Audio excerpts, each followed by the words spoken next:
खोज तू कस नालिया रे।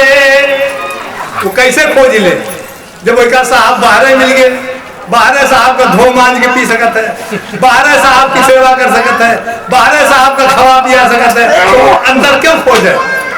प्राणों को खोजने क्यों जाए? अंदर क्यों झांके? वो उसके साथ तो बाहर मौजूद है, उसकी करनी तो सब बाहर हुई जा रही, सेवा तो सब बाहर हुई जा रही, तो उसको अंदर जाने की, मन में झांकने की क्या जरूरत है? लेकिन बदन साहब उस चीज को कह रहे हैं कि ऐसा तूने क्यों नहीं किया? प्राण रूप अनूप शोभा खोज तू कस नालिया रे। सतगुर का मैदान बाका जूझ तू कस नाम मारे। कहते क्यों नहीं जूझ गया, क्यों नहीं मर गया इस सदगुरु के इस बांके मैदान में, वीरों के मैदान में? क्यों तू भी वीर नहीं बन गया? और वहां उस मैदान में वीर वो है जो दीन हो गया, जिसने अपना सिर हटा दिया, बिना सिर का जो हो गया, जिसने इस जगत को ही अपने दिमाग से उतार के फेंक दिया, जिसके मन में जगत का भान ही नहीं रह गया, वही इस जगत में बिल्कुल निश्चिंत घूमेगा। सतगुर का मैदान बाका जूझ तू कस नाम मारे। क्यों नहीं जूझ मरा? जूझता मैदान माही दान भक्ति दानता पावता रे। अगर इस मैदान में जूझता, अगर दीनता को लेता, दीनता को धारण करता, लेके चलता, तो भक्ति मिल गई होती। जूझता मैदान माही भक्ति दानता पावता रे। सुन्नी महल एक मूर्ति अद्भुत सूरती भरी भरी भेंट तारे। जितना चाहते उतना देखते, जैसे चाहते वैसे देखते, अगर दीन हो गए होते। भेंटते ब्रह्म मूल नासी प्रेम हृदय सींच तारे। जड़ विवाद की जड़, भेंटते ब्रह्म मूल नासी, भ्रम की जड़ ही खत्म हो जाती, यानी ये भ्रम समूल नष्ट हो जाता। भेंटते ब्रह्म मूल नासी प्रेम हृदय सींच तारे। हृदय ये दिल वाला, जिसको दिल कहा जाता है, जिसको जो मांस का लोथड़ा है, इसमें प्रेम नहीं होता है। प्रेम आपके मन में होता है। जब ये हृदय कह रहे हैं, इसका मतलब आपके मन से, इसका ये संबोधन आपके मन से। भेंटते ब्रह्म मूल नासी प्रेम हृदय सींच तारे। आपका मन प्रेम से सराबोर हो जाता है। निरत कटोरिया चुए अगारी अमृत भरी भरी पीवता रे। वही प्रेम का प्याला आपका पान हो जाता, आपकी गिजा बन जाती। आप जो भी खाते, जो भी पीते, वो सब प्रेम ही होता। सुख सागर गुरु मिले पीतम। सुख के सागर, आनंद सागर, ये हमारे गुरु के सागर हैं। सुख सागर गुरु मिले प्रीतम अभय धुनि तहाँ बाजता रे।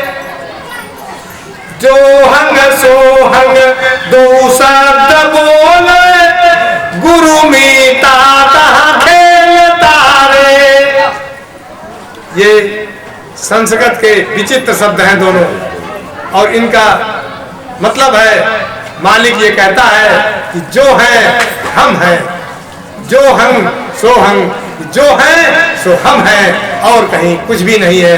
यही केवल हमारे रह जाता है कि जो है वो मालिक है, मालिक के अलावा कहीं कुछ भी नहीं है।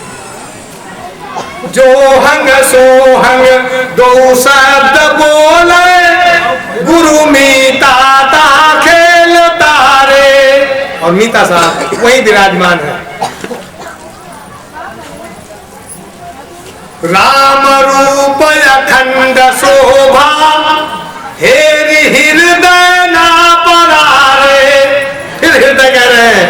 लेकिन ये मन को ही संबोधित कर रहे हैं, मन में ही मालिक है। राम रूप अखंड शोभा हेर हृदय ना परारे, अरस परस आनंद मूरति नैन भरी कह देख तारे। अगर ऐसा कर लेता, अखंड शोभा को हेरता, मालिक को हेर पाता, तो आमने सामने बिल्कुल तुम्हारे दर्शन होते हैं उनके। जो है अरस परस आनंद मूरति नैन भरी कह देख तारे।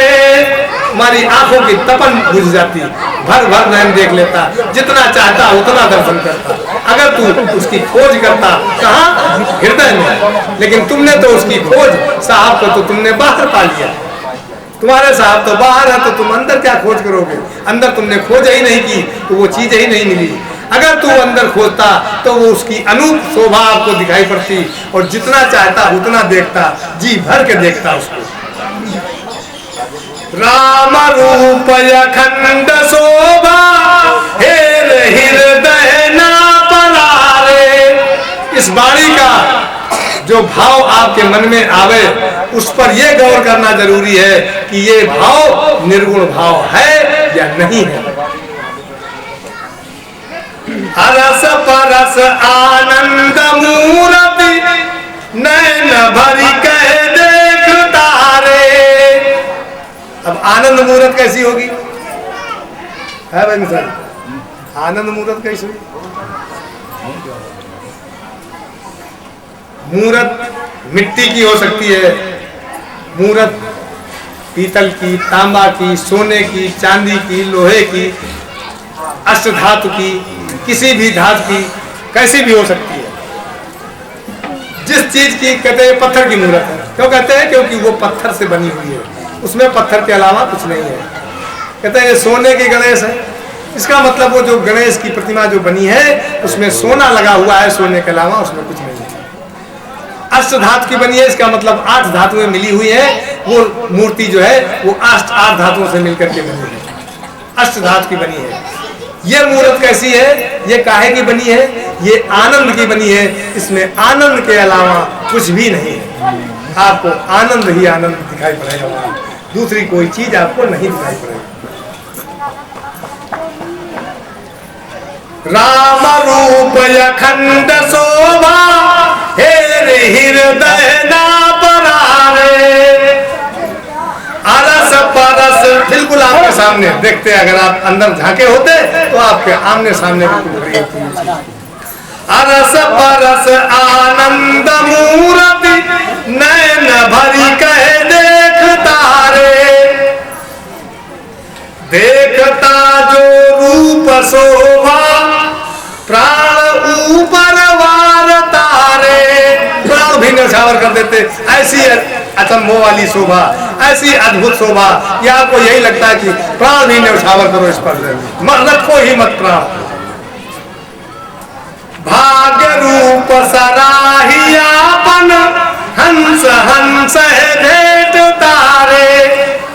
जिस समय हम ये अंदर झांकेंगे तो हमारा संस्कार भरपूर होगा। उस समय जिस समय हमारे सामने प्रभु की आनंद मूरत खड़ी होगी, उस समय हम संस्कार से भरपूर होंगे, उस समय हम हंस होंगे, और वो भी एकदम निर्मल, हम भी एकदम निर्मल। एक निर्मल दूसरे हंस में, दूसरे निर्मल में मिलने के लिए बिल्कुल तैयार खड़ा है, और उसमें उसकी भेंट उससे हो जाती है।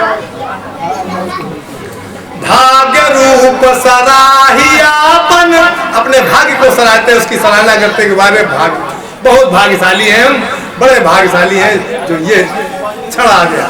अपने भाग्य की सराहना हम खुद करते हैं, बड़े भाग्यशाली। भाग्य रूप सराहियापन हंस हंस भेंट तारे। प्रेम प्रीति प्रवाह उमगे आखिन मां जल चूवतारे। प्रेम प्रीति प्रवाह उमगे, कहा कि प्रेम प्रीति प्रवाह उमगे। प्रवाह मतलब इसकी धारा, जब प्रेम की धारा जब बहती है तो क्या होता है?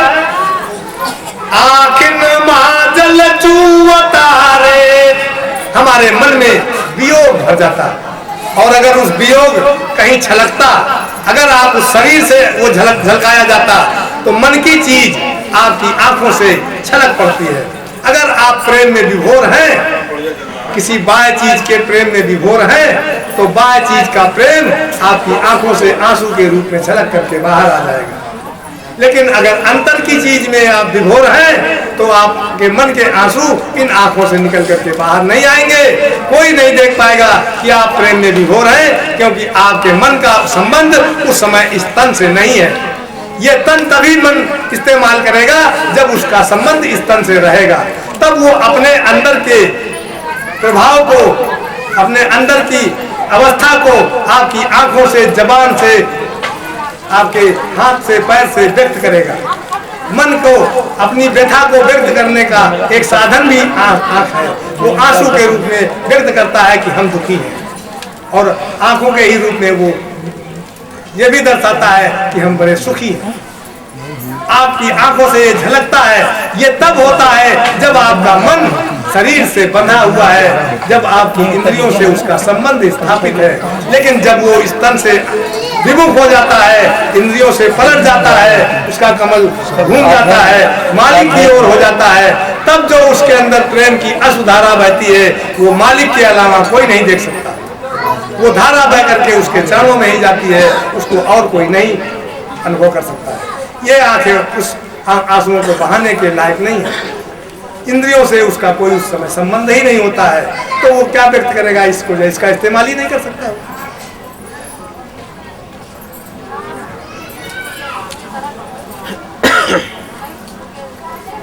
प्रेम प्रीति प्रवाह उमगे, आखिन माजल चूवतारे।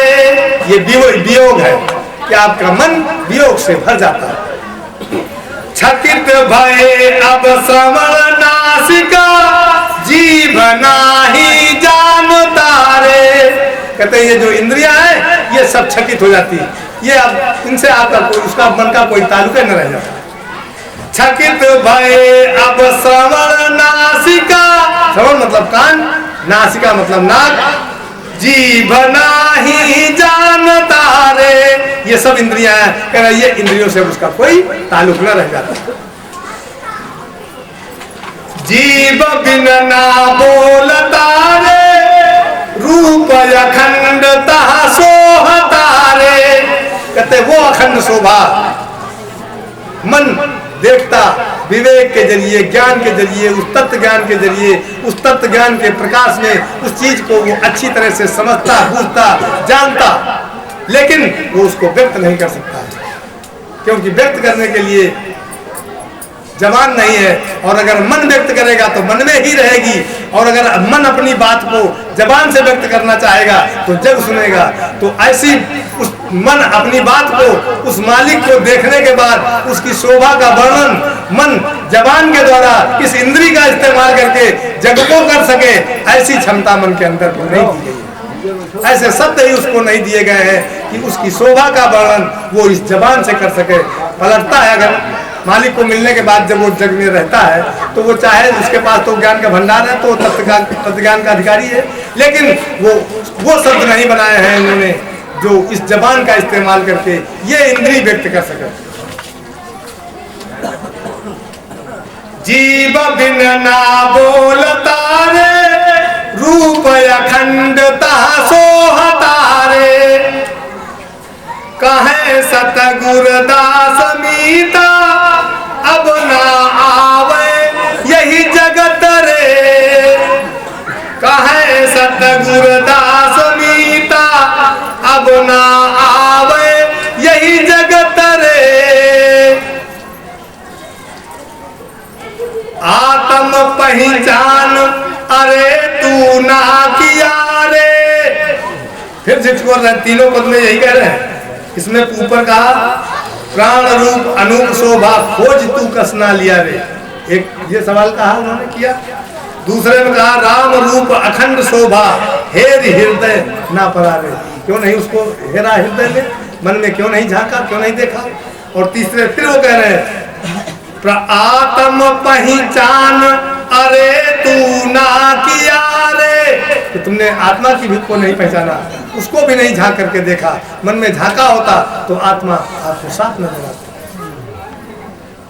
आत्म पहचान अरे तू ना किया रे, नाभि कमल के अंत डोरे खोज तू कस ना लिया रे, नाभि कमल के अंत डोरे खोज तू कस ना लिया रे। नाभि कहते हैं तोंदी को, दिखाई अरे शरीर में फैली हुई है। जब बच्चा गर्भ में होता है तो इसी माँ के नाभि से अंदर अंदर इस बच्चे की नाभि में संपत्ति गुरु ज्ञान विचारी का पाहन दिग दिया ना बारी, करू आरती गुरु ज्ञान विचारी का पाहन दिग दिया ना बारी, ब्रह्म अग्नि अंतर पर जारी, उलटा कमल आत्मा तारी, सूरति निरति लय खोलू के वारी,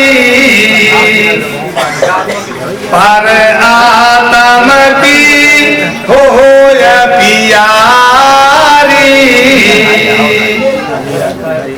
पति बरत ऐसा जो धारी,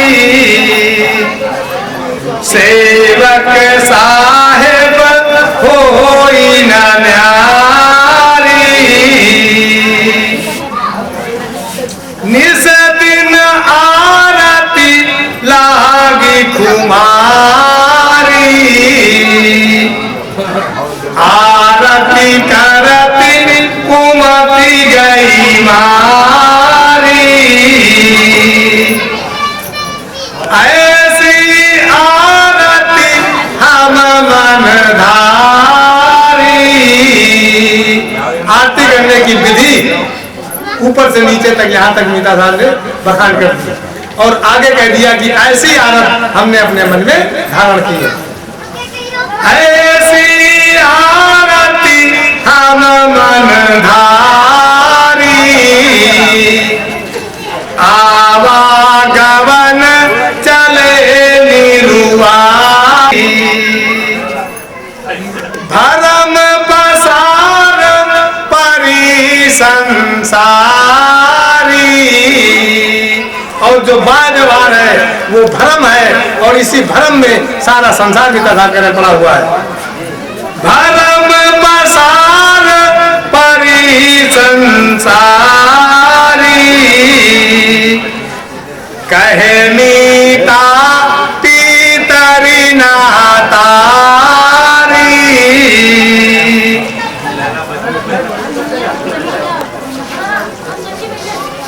जगत में आरती करने के सब जगह एक विधान है। एक दीपक जला करके थाल में रख करके थाल को सजा करके हम किसी मूर्ति के इर्द गिर्द उसको घुमाते हैं। उस पर मीता साहब ने उस आरती के भेद को बताते हुए एक आरती लिख दी। दीपक बारी का दिखलावे, दीपक बारी का दिखलावे, आरती भेद बिरल कोई पावे, सुकृत जोर धुरै ना पावे, जा बनी आवे। ऐसे होती है आरती। सुकृत जोरु ढूरे ना पावे, जागू जागू आरती बनी आवे। दीपक बारी कहा दिखलावे, आरती भेद बिरल कोई पावे। जिस चीज को साफ मना कर रहे हैं, करनी, ये आरती उन्होंने लिखी है, ये इसमें करनी का बखान है। इसमें जिस करनी का बखान है वो करनी हमको करनी है, न कि गानी है।